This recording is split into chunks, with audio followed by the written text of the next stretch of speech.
Today, we're at a turning point in automobile history. A turning point where a four-door sedan can travel 300 miles on a single tank of hydrogen. Hydrogen, hybrid, and plug-in hybrid. Hydrogen. The future has arrived, and it's called Mirai. When you run it out of luck, need to get unstuck, so go off. When you're up against the wall and you cannot fall, so go off, go off, go off. Hey guys, welcome to Connecting the Dots, the channel where we follow the breadcrumbs and try to predict where disruptions will take us. A quick shout out to my latest patrons, Richard, Howard, Kai, Thaddeus, Stefan, Marcel, Chad, YouTube Patreon, Nice, Brian, and Daniel. Patrons make this channel possible, so thank you all for choosing to support the channel. The Japanese car industry is sinking. ICE sales are falling, plug-in hybrid sales are tumbling, and they barely make any EVs. And as the world is going into electric, Japanese OEMs are still blabbering about hydrogen and internal combustion. It's like they're living in an alternate universe or asking to go bankrupt. If it were just Toyota or Honda, I'd say their chairmen have lost it or cannot grasp disruption. But did you ever ask yourself how this could happen with the entire industry? I started digging and what I found shocked me. Japanese car makers turned from highly successful into a slowly moving train wreck through a series of very logical decisions. Yes, logical. And one reason is so profound that I split it into two videos. This video will focus on the main reason and on a bizarre scenario where the Japanese could be proven right. And the following video will bring all the other reasons which nobody is talking about. On some things we might disagree, and some will be downright scary, but one thing I promise you is that it won't be boring. To start this journey, think of your all-time favorite Japanese car. Imagine you're sitting in it, your hand on the steering wheel, ready to embark on a wonderful drive. And now buckle up and get ready as we enter the race into disruption. Chapter 0. Tokyo, we have a problem. Some of you might be thinking there isn't a problem. After all, the Japanese car manufacturers just had one of their best years ever. So what am I talking about? The thing is, 2022 sales are misleading, partly because they cover for 2 years of depressed sales due to the pandemic and supply shortages, but mostly because the world is quickly moving to electric and is even quicker to desert ICE cars. Consider this chart by JPR007, showing annual EV sales. Sales start each year at 0 and then rise with every month's sales. As we can see, the growth is real, and it is exponential. So this year should almost certainly have over 10 million sales, and next year will probably be in the high teens.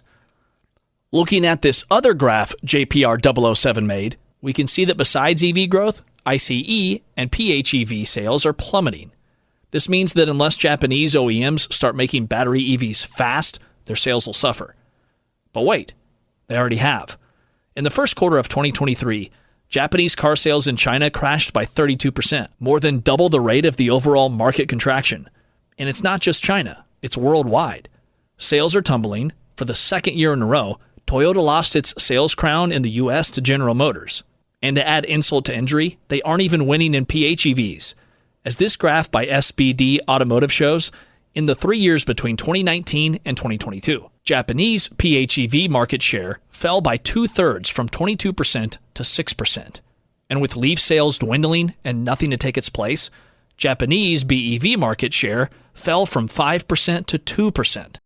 With ICE sales collapsing, PHEV sales falling, lots of debt to repay, and no meaningful BEVs to offer, Japanese car manufacturers will soon face a world of pain. Now, let's see why this happened. Chapter 1. The Art of War. There are many reasons for why Japanese car makers got it so wrong with EVs, but this video will focus on the main reason that nobody's talking about, and this reason is all about war. I'll start with an analogy. Imagine you're in the business of making steel widgets. You're at the top of your game.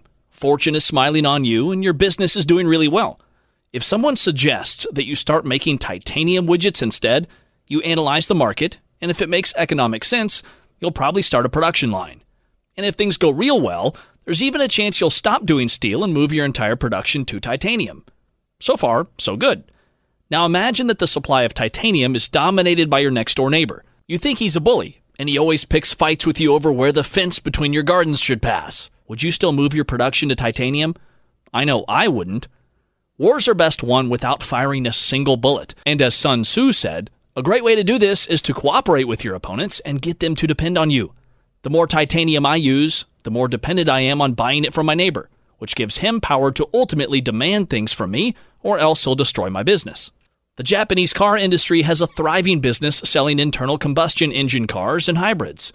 When faced with making EVs, they realized that the entire supply chain for making them is heavily dominated by its strong-minded neighbor China. Had it been a single point of failure, they could have found a way around it. But China plays a dominant role in supplying too many aspects of electric car production.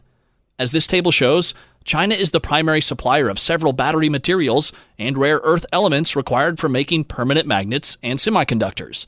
These have little effect on production of ICE cars and hybrids, but had Japan switched to EVs before it manages to establish an alternative supply chain, this would have given China many levers to pull, which could bring Japanese EV production to a complete halt.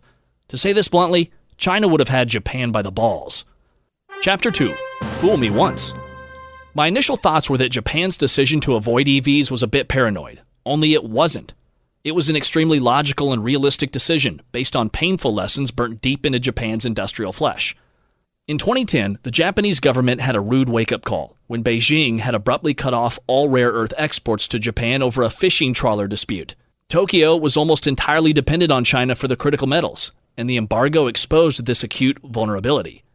You know the saying, fool me once, shame on you, fool me twice, shame on me? Following this embargo, Japan was determined not to get punched in the stomach a second time and started investing heavily in reducing their dependence on China. The national strategy had three spearheads: diversifying the supply chain, finding alternatives to rare earth elements, and switching EVs to hydrogen. On the supply chain front, Japan rethought their critical materials strategy and decided to diversify their supply sources. As seen here, within a decade, Japan succeeded in slashing rare earth supplies from China from over 90% of imports to 58%, and they're aiming to bring that down to under 50% by 2025. On the alternatives front, Japan started funding research into finding alternatives to Chinese-dominated supplies. It's no coincidence that in my video on Tesla's rare earth-free magnets, link in the description, it was Japanese firm Hitachi that managed to make an effective permanent magnet motor using ferrite magnets, which don't require any rare earth elements. And it's no coincidence that it was Japanese researchers that discovered alternative ways to produce nylon, which could enable making strong magnets without any dependence on China. We'll peek into Japan's hydrogen spearhead later in Chapter 5, but the bottom line is that when Japan chose hydrogen as a viable fuel for EVs, it's not that they saw it as a much better horse to bet on than lithium-ion batteries.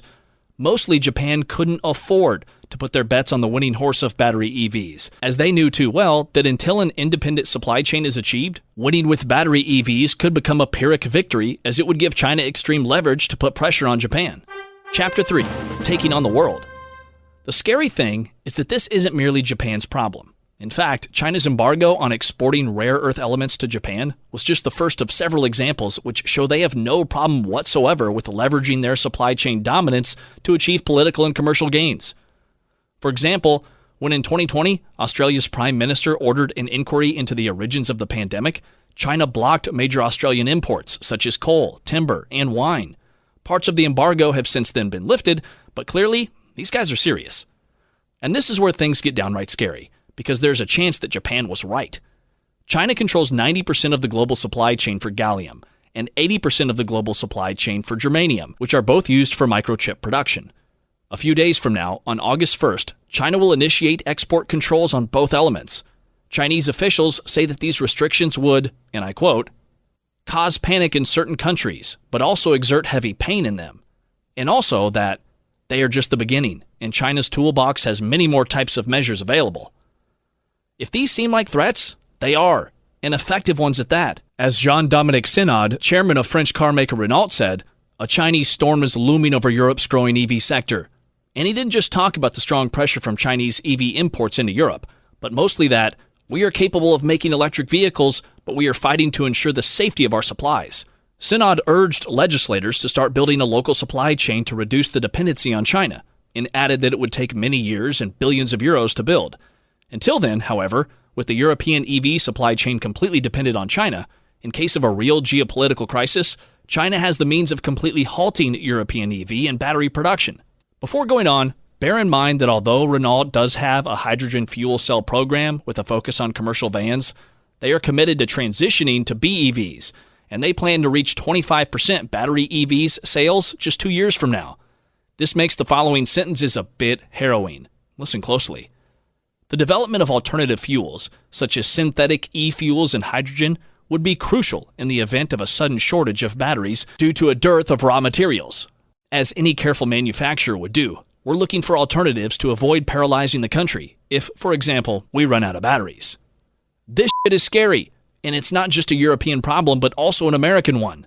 The U.S. realized the dependency and started a bipartisan effort to build a localized EV and batteries supply chain, but it'll take years before the supply chain is established and dependency is lowered. Until then, China still holds powerful levers. Chapter 4, The Art of War, Part 2. As China said, gallium and germanium are just the beginning, but how far will they go? Let's listen to Elon. Are you concerned at all about the growing belligerence between China and the U.S.? I think that should be a concern for everyone. I think you're right. I think it is shared by many people who run large organizations and smaller ones. Do you think, for example, China will make a move to take control of Taiwan? The official policy of China is that Taiwan should be integrated. Mm-hmm.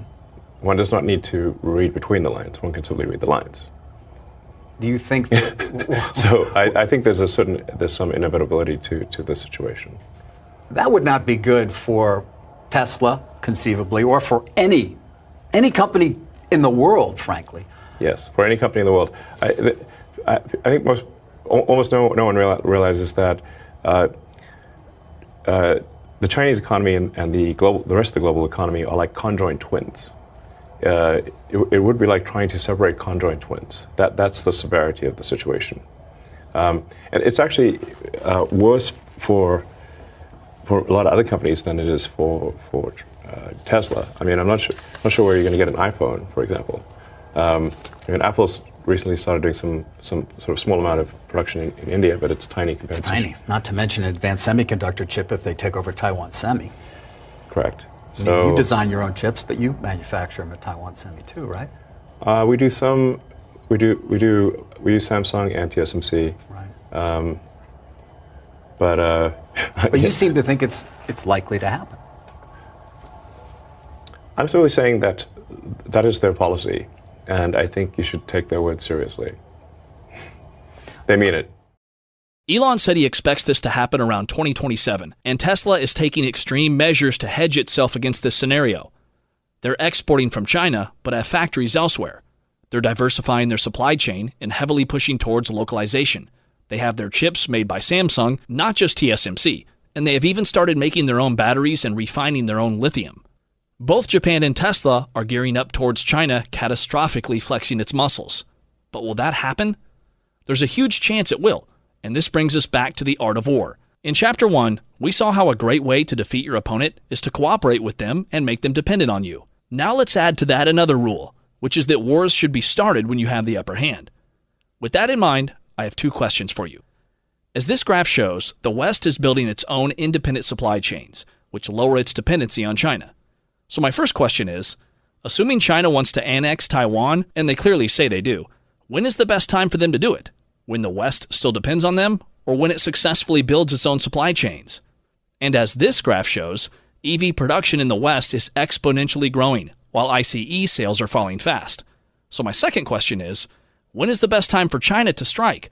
When the West mostly makes internal combustion engine cars, or when ICE production starts collapsing and most cars the West makes are EVs? Let me know below. I really want to know what you think so I can crowdsource the thinking. If you ask me, however, if China makes a move, it should be after the West meaningfully shifts to EVs, but before it builds a sufficient supply chain, which makes Elon's estimate of 2027 just about right. If this happens, then either the West protests about Taiwan but doesn't fully retaliate, or they do retaliate, and the ensuing Chinese embargoes could wipe out almost all Western EV production. If this happens, God help us all, but it also means the Japanese were right. But let's stick to reality, where unless that dystopian scenario happens, the world is moving to EVs, and the Japanese are lagging far behind. Chapter 5. The Hydrogen Highway. To avoid Chinese dominance of their EV supply chain, Japan declared a strategic national goal of making hydrogen-powered EVs instead. The Japanese government implemented central programs, tackling all aspects of hydrogen cars. To incentivize demand, in 2002, Japan started the Hydrogen Fuel Cell Vehicle Promotion Program, which provides subsidies for the purchase of hydrogen fuel cell vehicles. And to advance the technology, at the same year, Japan also started the Fuel Cell and Hydrogen Technology Development Program, which invested heavily in R&D in this sector. To enable hydrogen cars to drive anywhere, in 2008, Japan started the Hydrogen Highway, a network of hydrogen refueling stations that stretches across Japan. And to provide funding for building these stations, in 2013 they started the Hydrogen Infrastructure Development Program. Due to this program, Japan's Hydrogen Highway now has 161 hydrogen refueling stations, with a planned 300 by the end of this decade. While this seems a lot, bear in mind that Japan has around 29,000 gas stations, so their ambitious hydrogen plans culminate in reaching a mere 1% of these gas stations 7 years from now. In 2017, Japan doubled down on its hydrogen mission by announcing the Basic Hydrogen Strategy. Chapter 6. ToyotaLand. The plot thickens. Taken at face value, it all makes sense. Japan didn't want to be too dependent on China, so it started a national mission of developing hydrogen as a viable alternative to batteries. So far, so good. But here's where it starts crumbling. You see, with the government pouring billions of dollars or trillions of yen into hydrogen, only two companies, Toyota and Honda, are swimming in money. Since these two, along with South Korean Hyundai, are the only ones selling hydrogen cars, they're the only ones eligible for most of the incentives. And it's not only cars, because even with hydrogen refueling stations, the money hose is only filling Toyota's and Honda's pools. Of Hydrogen Highway's 161 refueling stations, 25 are owned by Toyota, 20 are owned by Honda, and over 100 stations are owned by a joint venture between the two companies and a few smaller players. When public funding makes two companies richer while causing their competitors, such as Nissan, to divert from the BEV path while still not having hydrogen cars, this reeks of favoritism. But is it? I think it's far more than that. But first, let's briefly give 3 points supporting Japan's hydrogen economy. First, all companies, not just Toyota and Honda, were invited to develop the tech and start swimming in public funds. Second, the Japanese government encourages collaboration as part of Japan's hydrogen plans. As such, Toyota and Honda are expected to share their hydrogen technology with other Japanese companies. And third, Japan's Automobile Manufacturers Association, JAMA, which represents all car makers, was in favor of this move and in fact lobbied the government intensively to support the development of alternative fuels such as hydrogen. To tackle the first 2 points, sure, incentives were open to all companies, but hydrogen fuel cell technology is hard to develop, and when only two companies had the tech, then even if they share some of it with others, it would take years for the others to make their first-generation cars. And by that time, Toyota and Honda should be far ahead and still sucking in almost all the public funding. And as for that third point, although JAMA lobbied the government to increase investments in hydrogen, its members were in fact divided on this issue. Toyota and Honda were strong advocates for hydrogen fuel cell vehicles, while others, such as Nissan, have been more supportive of BEVs. However, Toyota and Honda dominate JAMA, and so their opinions were the ones that JAMA lobbied. Lobbied? What an innocent little word. It seems to me that lobbying is the key here. Both Toyota and Honda have significant power in the Japanese government. Toyota itself has a long history of being involved in the political process and is known for its strong lobbying efforts. But lobbying is just an appetizer, and I want to bring you steak. So dig this. Beyond lobbying, when the hydrogen initiatives were decided upon, several government members in charge of deciding were connected to Toyota and Honda in various ways. For example, consider this partial list of government members. Toshihiro Nakai, who was the Minister of Economy, Trade, and Industry from 2012 to 2014, had previously worked for Toyota and was also a member of JAMA. If that's not enough for you, he was also a member of the Japanese Hydrogen Association, a non-profit trade association founded in 2002 by Toyota, Honda, and hydrogen suppliers to promote the use of hydrogen energy in Japan. But I'm sure this didn't affect his decisions one bit, right? Nakai's vice minister, Kazuo Kitagawa, had also previously worked for Toyota, and he too was a member of Japan's Hydrogen Association. And in 2014, Nakai was succeeded as minister by Mitsuro Ishii, who, you guessed it, had also previously worked for Toyota. Let's move to another government office. Katsutoshi Itakara, who was the Minister of Land, Infrastructure, Transport, and Tourism from 2012 to 2014, had previously worked for Honda. He too was a member of the Japan Hydrogen Association. Itakara's Vice Minister, Yoshimasa Hayashi, had also previously worked for Honda. And in 2014, Itakura was succeeded as minister by Satoshi Arai, who, you guessed it again, had also previously worked for Honda, and he too was a member of the Hydrogen Association. So the Ministry of Economy, Trade, and Industry was dominated by Toyota, and the Ministry of Infrastructure and Transport was dominated by Honda. And both offices were dominated by the Japan Hydrogen Association. When government is owned by companies that they are supposed to regulate, this is a state of regulatory capture, which raises questions about the real reasons behind Japan's hydrogen mission. Toyota and Honda were global leaders in hydrogen fuel cell EVs and wanted to cash in on that. They dominated the Automobile Makers Association and got them to lobby for hydrogen, despite other members preferring BEVs. They used their own lobbyists to push hydrogen as well. And the government offices in charge of these decisions were filled with Toyota's and Honda's own people, ready to give very favorable treatment to their requests. I have strong conviction on Tesla, and I buy shares whenever I can. But how about getting a Tesla share for free? For a limited time, the trading app Moomoo is offering an insane promotion. If you live in the US and deposit $100, you'll get a $50 bonus and one free stock. This gives an over 50% ROI right from the start. With larger portfolios, you can get up to 15 free stocks and one free share of either Tesla or Expedia. If you sign up with my link below, you'll get the promotion and support the channel, so that's a win-win for both of us. There's also a link for Australian users, but if you live outside the US or Australia, you can still download the Moomoo app like I have. Their professional trading platform gives lightning-fast real-time quotes and provides detailed charts, communities, news, and analysis. It's leaps and bounds better than Yahoo Finance or any of the apps my brokers ever provided, so I now use it to keep track of all stocks that I follow. This won't support the channel, but I do recommend giving it a try as I have. You will be delighted. Thanks Moomoo for sponsoring this video. Chapter 7. The C word. At this stage, it's impossible to know which came first, the chicken or the egg.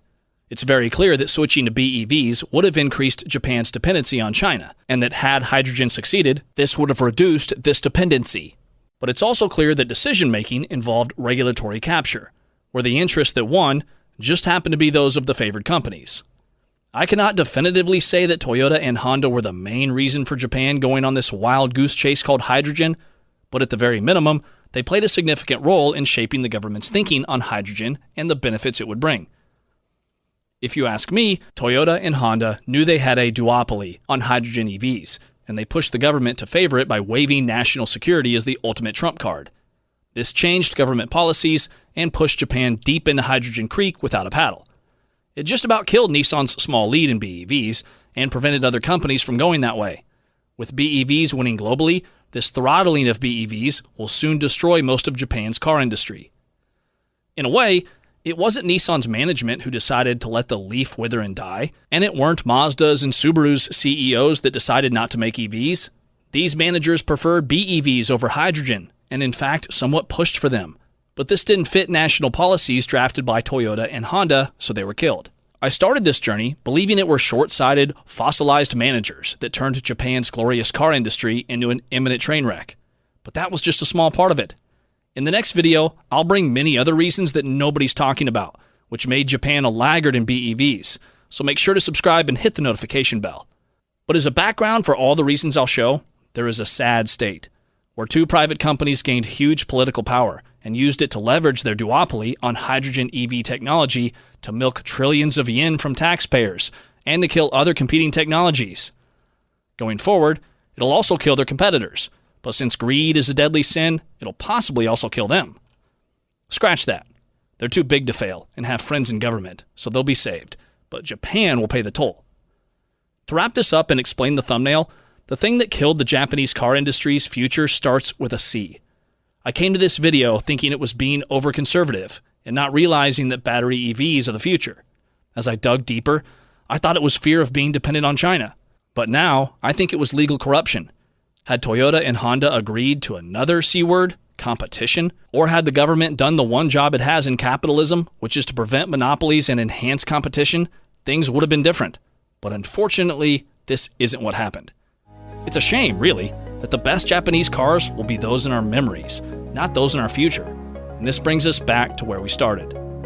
Close your eyes and try thinking again of your all-time favorite Japanese car. It could be a Datsun Z or a Mazda Rotary, the Godzilla Nissan GTR, or the Honda Acura NSX, a Mitsubishi Turbo, or your family Subaru. It could be the latest Lexus SUV, an old Toyota Previa, or maybe the beat-up old car that faithfully served you when you were a broke student. Imagine you're sitting in it, your hands on the steering wheel, ready to embark on a wonderful drive. Now cherish this memory, because beyond this, soon, the Japanese car industry will be gone. Let me know what you think. Which Japanese car makers will succeed, and which will consolidate or die? Was it conservatism, fear of dependency on China, or corruption that killed Japan's EV future? Are Nissan, Mazda, and Subaru responsible for lagging, or did ToyotaLand kill them? And finally, what are your favorite Japanese cars of all time, and what are the memories you have of them? Let me know. I really want to know. We will soon end with some fun regarding Toyota, so don't go away. The next video will disregard politics and bring other reasons for Japan's bleak EV future. So make sure to subscribe and hit the notification button. And if you did, please give this video a like. A huge thank you to all my patrons who make this channel possible. Till next time, I am connecting the dots, and you are amazing. I said we'll end with some fun. So after making this video, I now have to take my words back, because it turns out that Toyota isn't a laggard in EVs. And in fact, it is leading the EV movement. If you think I'm mad, take a look at this article from mainstream media. Toyota is leading the charge in the transition from combustion engines to electric vehicles, according to new data released by the company. The global auto giant's latest sales figures reveal the remarkable success of Toyota's EVs, reshaping industry trends and pointing toward a cooler, cleaner future. I'm sure you're curious how on earth they said that, so listen carefully to the following sentence. In the first half of 2023, Toyota Motor North America sold over 270,000 EVs, including hybrids, which makes up 26% of the company's total sales volume. Models like the BZX4, Corolla Cross, Mirai, Sequoia, and Tundra HEV all reported record first-half sales. Move over, Tesla, and it wasn't Mary that led. There's a new king in town, and by counting ICE cars with tiny batteries as EVs, Toyota will lead Japan's entire industry to the pearly gates of heaven. I don't know how many will remain there, but at least Honda will then follow Toyota to another stop. You know where. Twitter is becoming the place to be, so I invite you to follow me there. I'm Connecting No Dots. I tweet several times a day with everything from long threads analyzing Tesla matters to making memes and hanging out with you guys. So, see you there. Until next time, I am Connecting the Dots, and you are amazing.